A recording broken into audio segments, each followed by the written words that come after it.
Sveiki mano brangieji, šiandieną turėsime vasario prognozę. Kas įsijungėte šį įrašą iki vasario 12 dienos, tai jau kanale yra patalpinta jaunaties prognozė, kuri galios būtent porą savaičių iki pilnaties. Tai jeigu dar nežiūrėjote, kviečiu pasižiūrėti ir tą prognozę. Na, o vasario viduryje jūs sulauksite jau vasario pilnaties prognozės, kurios galiojimo laikas vėlgi bus 2 savaitės. Tai kalbant dabar apie astrologinius dalykus, noriu priminti, kad kovo mėnesį mes jau turėsime retrogradinį Merkurijų. Kai Merkurijus retrogradinis, mes griežtai sakome ne naujoms pradžioms, stambiems kažkokiems tai pirkiniams. Tai jeigu turite kažkokių tais planų, idėjų savo galvoje, tai skatinu jas įgyvendinti vasario mėnesį arba tada jau palaukti balandžio. Tai vasario mėnesį dar drąsiai galite pasirašinėti sutartis, pirkti būstą,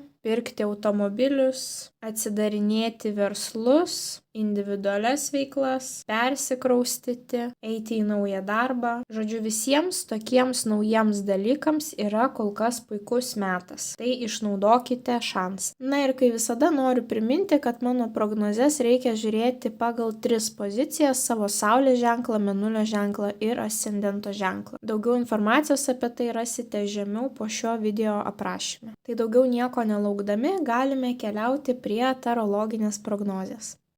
Liūtai - pagrindinis įvykis liūtams vasario 1 savaitę.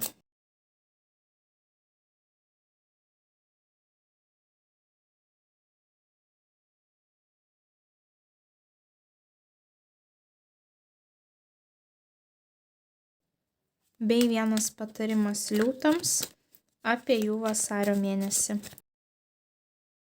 Liūtai labai įdomus pas jūs mėnuo. 1 savaitę pas jūs kažkokios tai transformacijos gali būti susijusios su asmeniniais santykiais, vaikais ar kažkokiamis žiniomis, kurios bus labai malonios širdžiai. 2 savaitę toks jausmas, kad jūs kažką tais pastumsite į šešėlį ir vieninteliai stovėsite saulėje. 3 savaitę pas jūs tokia savaitė pilna iliuzijų ar didelio kiekio pasirinkimų, nuo kurių apsvaigs galva, o 4 savaitę pas jūs toksai fokusas į savo finansinę situaciją ir tikslų siekimą ir discipliną. Tai va toks labai įdomus jūsų mėnuo ir pradėkime tuomet nuo jūsų 1 savaitės.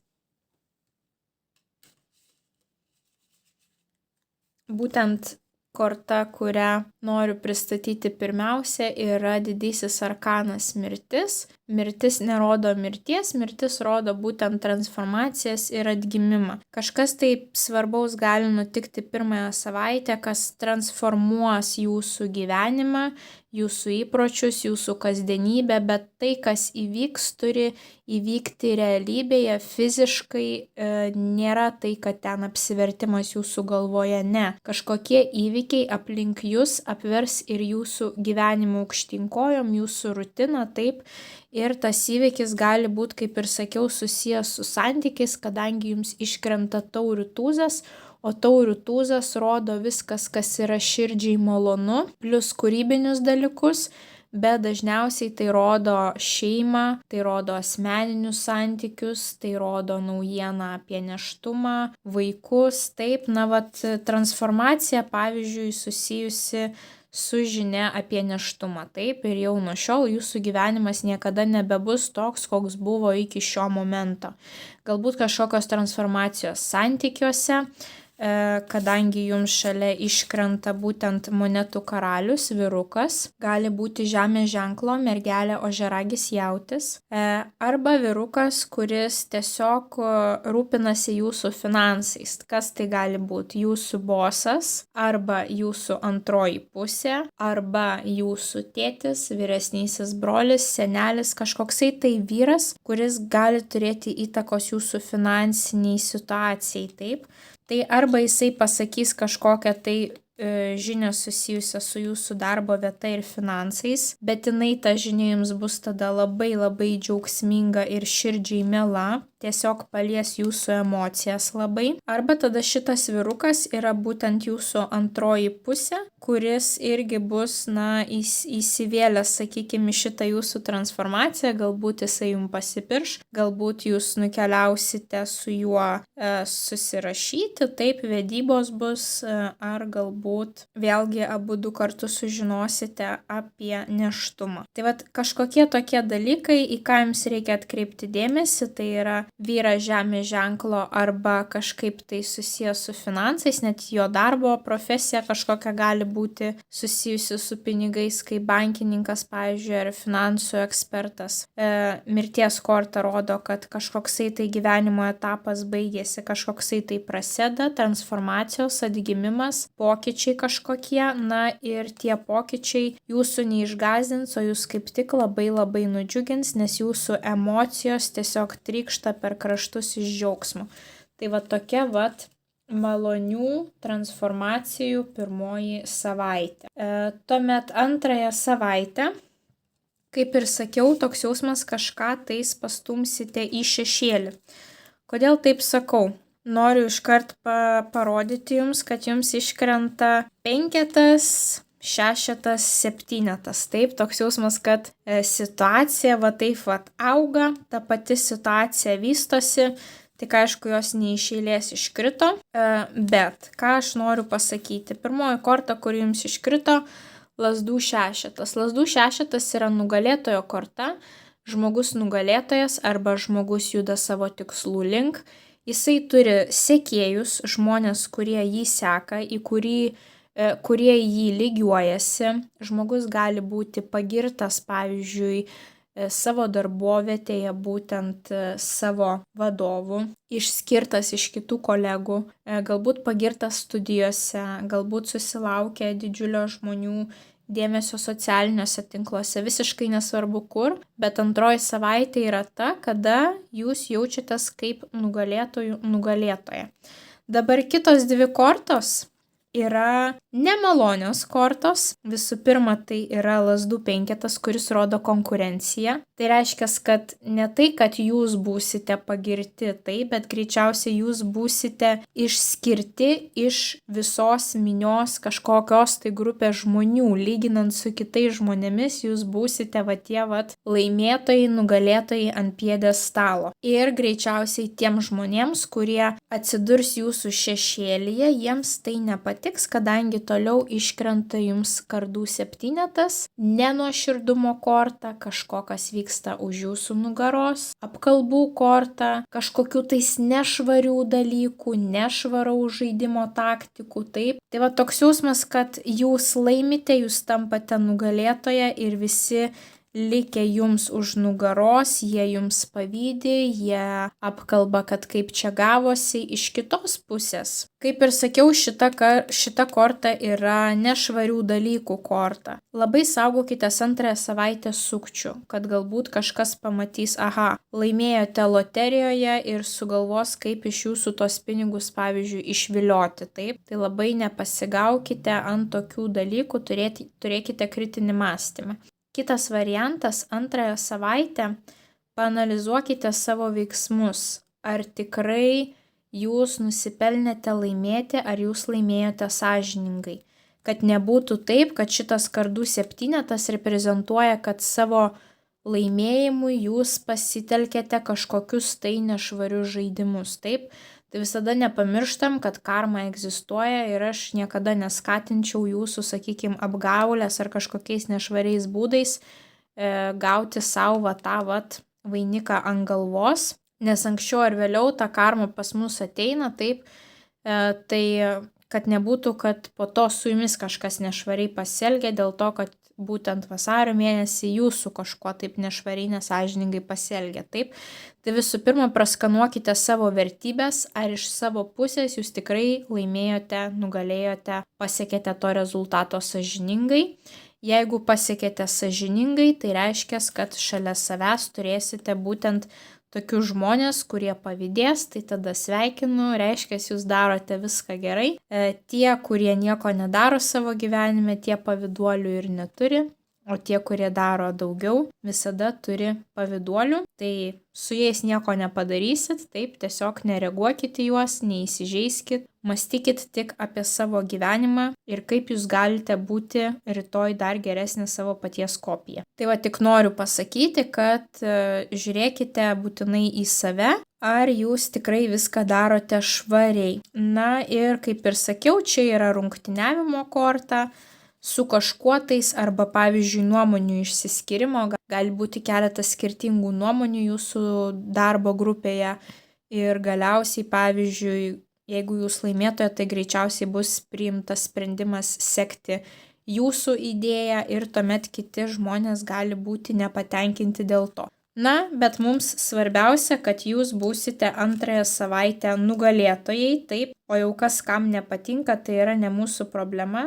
Visiems mums gyvenime kažkas tai kažkuriuo tais momentu nepatinka, bet yra kaip yra, reiškia, taip turėjo būti, kad jūs būtumėt ta nugalėtoja. Labai puikios kortos, pavyzdžiui, yra rungtynėms, sporto varžyboms įvairioms, jeigu esate sportininkai. Puiku, tik žiūrėkite, kad, sakykime, jeigu turite kažkokių tais dopingo testų savo sporto šakoje, taip, ar jums labai svarbi kažkokia tais apranga, kažkokios detalės, būkite atsargesni, pasisaugokite, kad, pavyzdžiui, prieš pasirodymą kažkas nepavogtų jūsų kostiumo, kad prieš pasirodymą kažko tais jums neįpiltų ir paskui, kad tyrimai neparodytų kažkokių tais negerų kraujo rezultatų, taip, kurie, pavyzdžiui, eliminuoja jūsų medalius. O gal tiesiog jūs spinduliuosite būtent tą naujieną, pavyzdžiui, pirmąją savaitę, ta kažkokia transformacija ir jūs antrąją savaitę jausitės kaip nugalėtoja, kad jums, pavyzdžiui, asmeniniuose santykiuose ar karjeroje tai puikiai pasisekė, jūs pasidalinsite su kitais, o žmonės, pavyzdžiui, gali akis jums pasakyti nuostabu sveikinu, kaip aš už tave džiaugiuosi, o už nugaros vis dėlto labai pavydėti ir manyti, kad jūs to nenusipelnėte. Tai būkite atsargus ir galbūt per daug atviri ir nuoširdus nebūkite su kitais žmonėmis. Taip, jūsų laimė yra jūsų laimė ir tik jūs ir jūsų artimieji geriausiu atveju gali už tai pasidžiaugti, o visi likę žmonės pažįstami greičiausiai, nelabai norės su jumis pasidžiaugti. Trečiąją savaitę vėlgi pas jūs arba tokia migla kažkokia ant akių, ar didelis kiekis pasirinkimų, kadangi jums iškrenta taurių septynetas, o taurių septynetas rodo didžiulį kiekį pasirinkimų. Ir problema, kad jums atrodo visi tinkami, kai realybė yra tokia, kad geriausiu atveju tik tai vienas tinkamas, taip. Būtent dėl to šita korta ir yra, kaip sakoma, tokių iliuzijų korta, kad mums atrodo mes turime daug pasirinkimų ir vienas už kitą geresni, nors iš tiesų realybėje, jeigu tikrai taip analizuotume, suprastume, geriausiu atveju 1-2 pasirinkimai yra mums tinkami.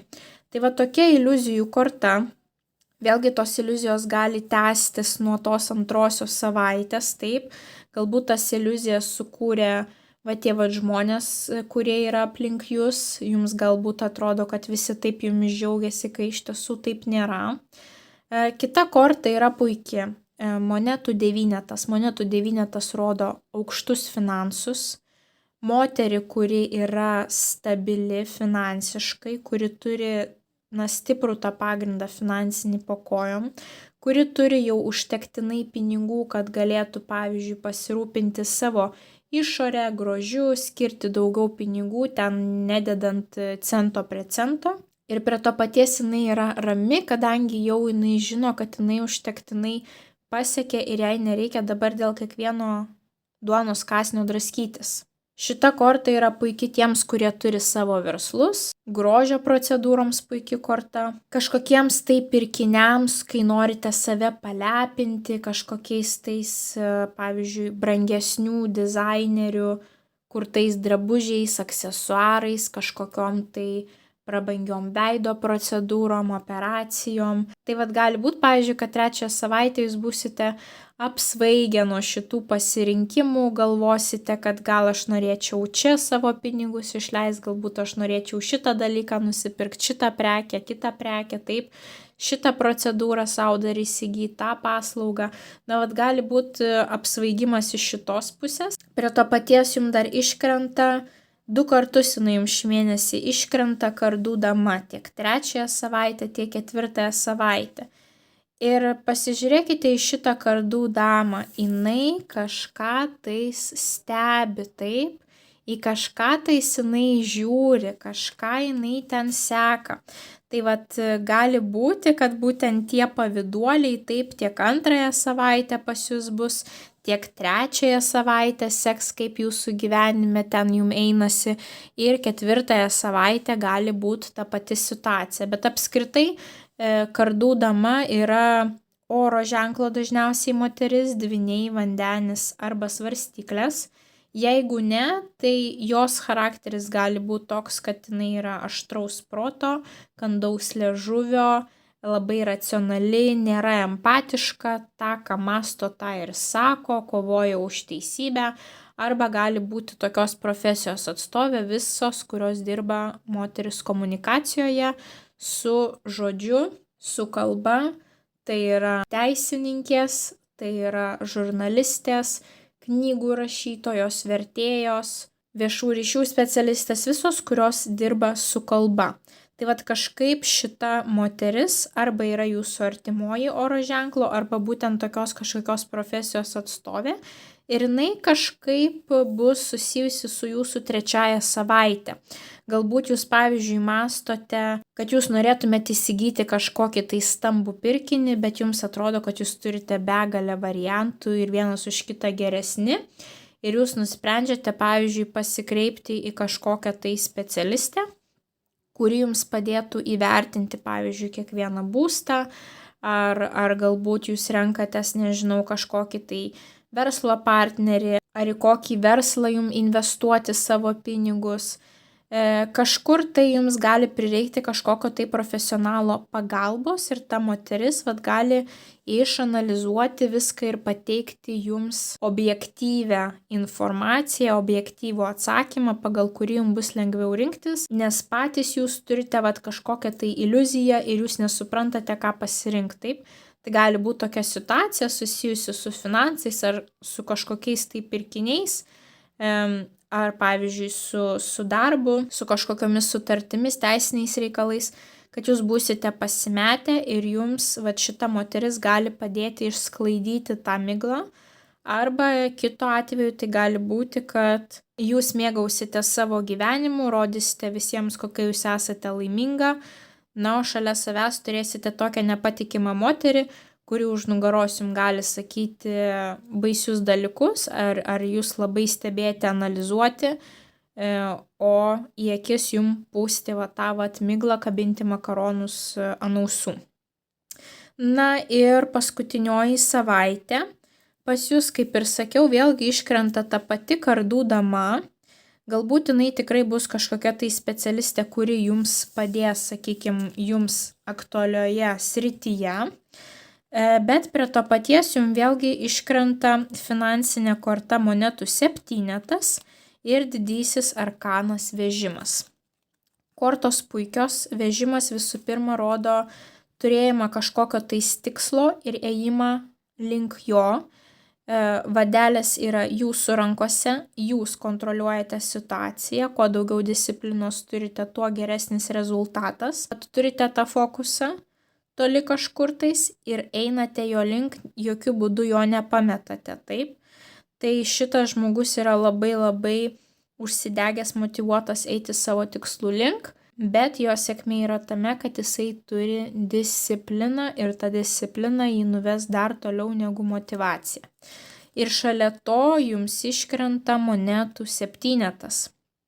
Monetų 7 gali rodyti, kad pagaliau gausite pirmuosius vaisius, būtent iš finansinės perspektyvos, tų žingsnių, kuriuos jūs padarėte kažkada praeityje. Na, tai reiškia, galbūt jūs ilgą laiką kažkur tais periodiškai investavote. ir pamatysite, kad pagaliau gaunate va tuos vat pirmuosius vaisius, taip, arba dividendai, arba pavyzdžiui, pas jūs jau ten investicijose prisikaupė didžiulė pinigų suma, o galbūt, pavyzdžiui, jūs jau nusipirkote būstą, paruošėte jį ir pradėjote jį nuomoti ir pagaliau ateina pinigai iš nuomos, galbūt jūs įsigijote kažkokias akcijas, akcijų vertė paaugo, galbūt jūs buvote nusipirkę draudimą ir dabar vat atėjo laikas, kai jūs galite pasinaudoti to draudimo išmokomis, taip. Na, įvairiausi dalykai čia gali būti, bet kad jeigu kažką darėte praeityje tokio dėl geresnės finansinės ateities, tai paskutinioji savaitė gali būti būtent ta, kai jūs pajausite, kad na kaip gerai, kad aš ten tuo metu pasirinkau investuoti ar pataupyti kažkiek savo pinigėlių daugiau ir dabar vat jaučiu tą puikų rezultatą. Iš kitos pusės šita korta gali rodyti nuobodulį, kai jums jau atsibodo, jums atrodo, kad esamame darbe jūs pasiekėte visko, nebėra kur tobulėti, investicijos jūsų irgi gal jau nelabai įdomios ir per daug nuspėjamos, verslas jūsų irgi jau nebeauga ir nebeklesti daugiau ir plėtros nebėra. Tai vat gali atsirasti toks nuobodulys iš finansinės pusės. Bet šita korta sako, kad nemeskite kelio dėl takelio. Šita korta yra viena ramiausių, kuri rodo, kad reikia visada išlaukti tinkamo momento. Ir vat būtent šitos kortos kartu rodo, kad nemeskite kelio dėl takelio, niekada nebūna su pinigais, kad jie ateina lengvai ir jų ateina milijonai. Sėkmė pas jūs ateis būtent tada, kai jūs nejausdami periodiškai ar tos pinigus taupysite, ar investuosite, ar kažkaip kitaip bandysite susikurti tą savo finansinę gerovę ateityje, bet tai niekada nebūna per vieną dieną. Ir kad ir kaip nuobodu šiuo momentu atrodytų, nepameskite vat pagal vežimą to savo fokuso, taip. Disciplina yra svarbiau, ypatingai kalbant apie jūsų finansinę situaciją, disciplina yra svarbesnė už jūsų tą nuobodulį ar mąstymą, kad gal čia jau nieko nebus, gal kažką reikia keisti. Taip, taupyti yra nuobodu, taip, investuoti yra nuobodu, bet jūs tai darote dėl kažkokio tais ateities geresnio tikslo. Gali būti vėlgi, vat, kaip ir sakau, investicijų korta, kad jeigu jūs iki tol nieko ten papildomai nedarėte dėl savo geresnės finansinės ateities, tai gali būti elementariai, kad tiesiog 4 savaitė bus ta, kai jūs nuspręsite, kad pasilieku va tokią dalį pinigėlių savo, o visą likusią pinigų dalį aš kažkur tais pradėsiu investuoti ar kažką tais nusipirksiu, kas man gali būti ateityje gera investicija. Tai vat, o jeigu iki tol darėte dėl savo finansinės padėties kažką puikaus, tai jau 4 savaitė gali būti tikrai pilnai ta, kur jūs jau gausite pirmuosius vaisius, bet šitos kortos dvi rodo, kad labai svarbu išlaikyti tą ilgalaikį tikslą ir eiti jo link, kad ir kaip kartais nuobodu gali būti. Na ir vėlgi iškrenta ta pati kardų dama. Tai vėlgi gali būti kažkokia tai specialistė, kuri jums pasakys, pavyzdžiui, kaip jūs galite tos savo finansus išauginti sėkmingiau, ar galbūt jinai nubrėš jums kažkokią tais naują kryptį, kurią jūs būsite užsidegę ir nuspręsite, kad laikas investuoti, taupyti ar kažkaip kitaip savo finansus tvarkytis. O galbūt elementariai būtent pagal šitą iliustraciją, kadangi visada svarbu ir į iliustracijas atkreipti dėmesį, galbūt tai bus savaitė, kai jūs nuspręsite kažkur tais keliauti pagal vežimo kortą, taip jūs kažkur tais nukeliausite ir kažko tais daug savo prisipirksite, nes mes čia matome merginą su begalė pirkinių maišų, taip jinai kažką labai malonaus nusipirko. Tai vat čia galbūt 3 savaitę jūs analizavote, mąstėte, na kaip čia jums geriau tos savo pinigus panaudoti, į kurį pirkinį, kurią paslaugą, kadangi ta pati vėlgi kardų dama. Na ir čia jau jūsų kardų dama 4 savaitę jau padarė tą galutinį pasirinkimą Ir jau čia įvyksta tas veiksmas, kai jūs nukeliaujate ir įsigijate būtent tą, ką ilgai norėjote, planavote, svajojote.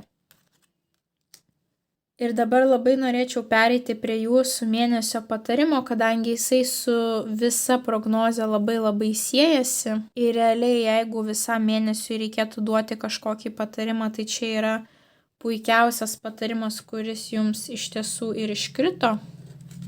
Jums iškrito kardų tūzas.